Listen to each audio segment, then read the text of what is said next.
Hey, salut, c'est Ant-Man. Bienvenue dans le Point Comics VF de juillet 2015.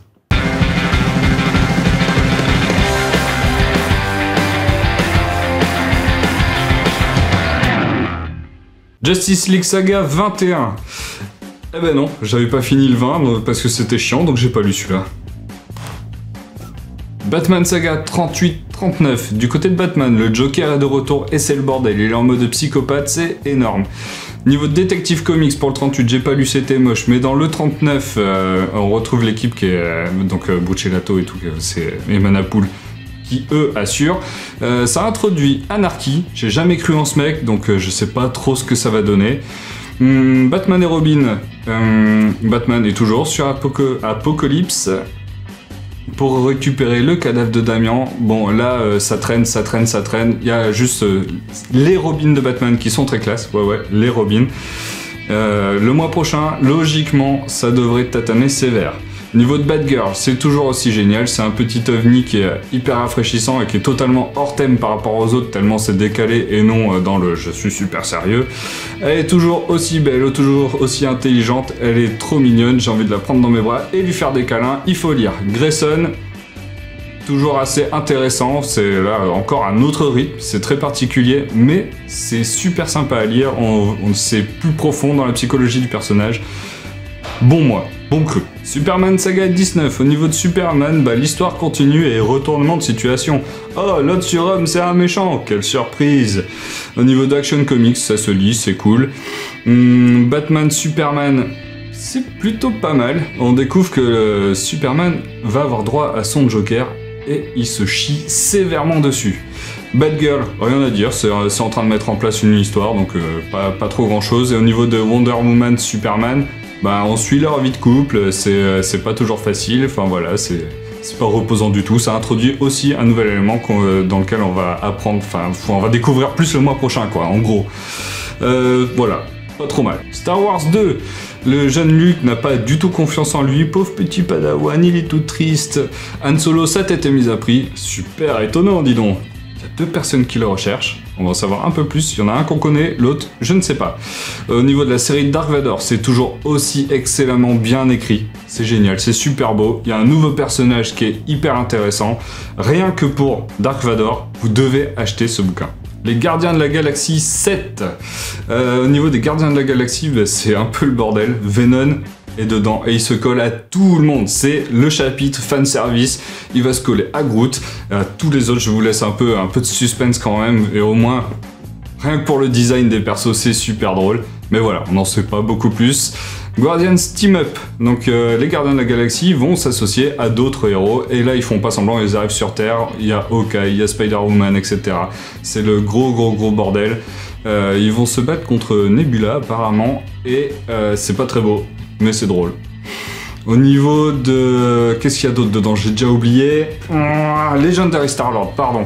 Donc là, l'amourette entre Star-Lord et Kitty, ça avance un petit peu. Il y a enfin un truc qui se débloque. C'est drôle, c'est très beau, mais pas sans sas. Le mois prochain, ça devrait poutrer un peu plus. Au niveau de Nova, il se bat toujours contre le Hulk du Hulk qui s'appelle Clu. Vous êtes allés chercher loin, les gars.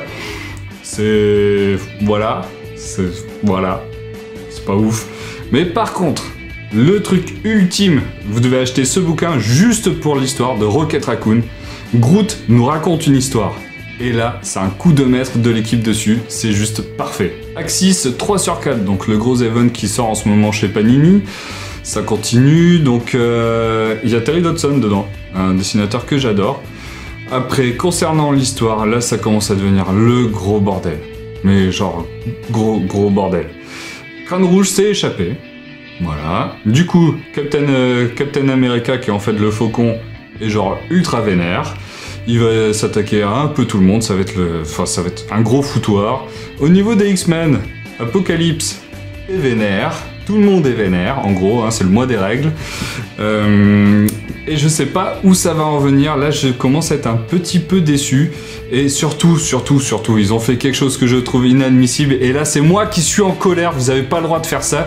Tu m'étonnes que tout le monde a envie de buter les X-Men après ça. Avengers No 1. J'ai testé, parce qu'il y a 4 séries au final que je ne connais pas, mais dont 2 qui m'intéressaient. All New Captain America, donc Sam Wilson, le faucon, se retrouve en tant que Captain America, parce que l'autre Captain America est devenu trop vieux, il a perdu son facteur. Enfin, je vous laisserai lire parce que c'est quand même plutôt sympa.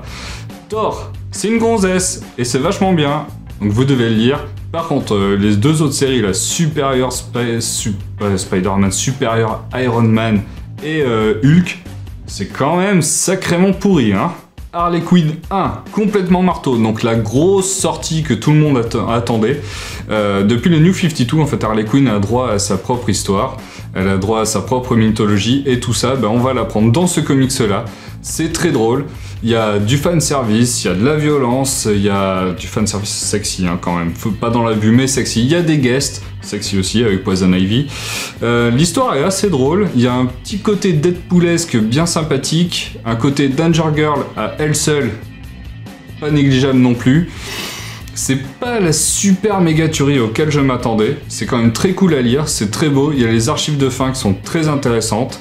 Voilà, si vous êtes intéressé, allez-y, ça peut être une bonne découverte, c'est une très belle édition. Moi j'ai trouvé ça sympa. Spider-Man et Ultimate Universe 1 à 5. Ouais, alors là, je fais dans du vieux. Parce qu'en fait, j'ai eu un débat avec un pote. Avec l'arrivée de Miss Marvel, je me suis dit qu'on avait un peu l'équivalent du Peter Parker de l'époque. Au niveau de l'engouement et tout qu'il y a eu autour. Et en plus, c'est génial, hein, c'est vraiment génial. Et il m'a parlé de Miles Morales qui pour moi était un semi-échec. Je parlais sans savoir, du coup il m'a filé les bouquins et j'ai lu tout ça. C'est une très belle découverte, au moins Spider-Man. Tac, ça, ce truc-là, c'est donc par Bendis et Pichelli que j'adore, c'est une italienne qui est souvent dans les conventions chez nous. Il faut aller la voir, c'est juste magnifique ce qu'elle fait.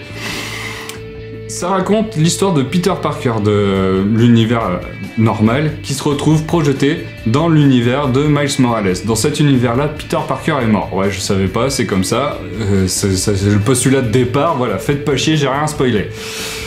Et cette histoire-là, elle est juste incroyable. C'est hyper beau, Miles est génial, Peter Parker, forcément il est génial parce que c'est Peter Parker, et toute l'histoire autour de sa mort et le fait que certains de ses proches le revoient et tout, ça donne lieu à des séances émotions. J'ai même eu ma petite larme, quoi. C'était une énorme introduction à Miles Morales et j'ai trouvé ça vraiment génial. Du coup, j'ai lu les autres bouquins Ultimate Universe.